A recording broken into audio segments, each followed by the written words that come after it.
కీర్తనల గ్రంథము 57వ అధ్యాయము 2వ వచనము. I cry out to God most high, to God who fulfils his purpose for me. మళ్ళీ ఒకసారి వాక్యం చదువుతా. I cry out to God most high, to God who fulfils his purpose for me. తెలుగులో మహోన్నతుడైన దేవునికి నా కార్యము సఫలము చేయి దేవునికి నేను మొరపెట్టుచున్నాను. భక్తుడు ఎంత ధైర్యంగా చెప్తున్నాడు చూడండి ప్రియమైన వాళ్ళారా. మహోన్నతుడైన దేవుడు, నేను ఆరాధించే దేవుడు, మహోన్నతుడైన దేవునికి నా కార్యము సఫలము చేయి దేవునికి నేను మొరపెట్టుచున్నాను. ఈయన మొరపెట్టిన తర్వాత దేవుడు ఖచ్చితంగా ఆయన కార్యాన్ని సఫలం చేస్తారు అని ఈయన నమ్ముతున్నాడు. ఫస్ట్ ఏం చేస్తున్నాడు? దేవునికి మొరపెడుతూ ఉన్నాడు. తర్వాత దేవుడు సఫలం చేస్తారని నమ్ముతూ ఉన్నాడు. మరి వాక్యం మించిన సహోదరుడా, ఇలాంటి దేవుని నువ్వు కలిగి ఉన్నావా?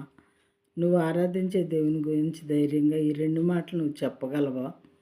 మహోన్నతుడైన దేవునికి నా కార్యము సఫలం చేయి దేవునికి నేను మొరపెట్టుచున్నాను అని ఇక్కడ భక్తుడు చాలా క్లియర్గా చెప్తూ ఉన్నాడు. అయితే మనం ఆరాధించేటటువంటి దేవుడు అసలు నిజమైన దేవుడా కాదా అని ముందుగా మనం క్వశ్చన్ చేసుకొని తెలుసుకోవాలి ప్రియమైన వాళ్ళారా.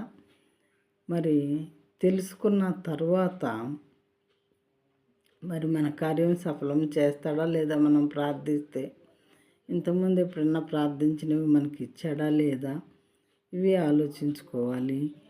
అసలు మరి అవి ఆలోచించుకున్న తర్వాత నిజదేవుడు ఎవరో నేను తెలుసుకున్నానా లేదా అని ఆలోచించుకోవాలి. ఒకవేళ తెలియదు, నాకు డౌట్ఫుల్గా ఉంది, నేను ఆరాధించేది కరెక్టో కాదో అని మనకు అనిపిస్తే నిజదైవము ఎవరు అని మరి సత్యాన్ని అన్వేషించే వాళ్ళగా ఉండాలి. ఒకసారి మన కంఠంలో ఉన్న ప్రాణం పోయిందనుకోండి, ఆ తర్వాత అన్వేషించకుండానే మనం చనిపోతే గొప్ప నష్టాన్ని కొని తెచ్చుకునే వాళ్ళంగా ఉంటాం ప్రియమైన వాళ్ళారా.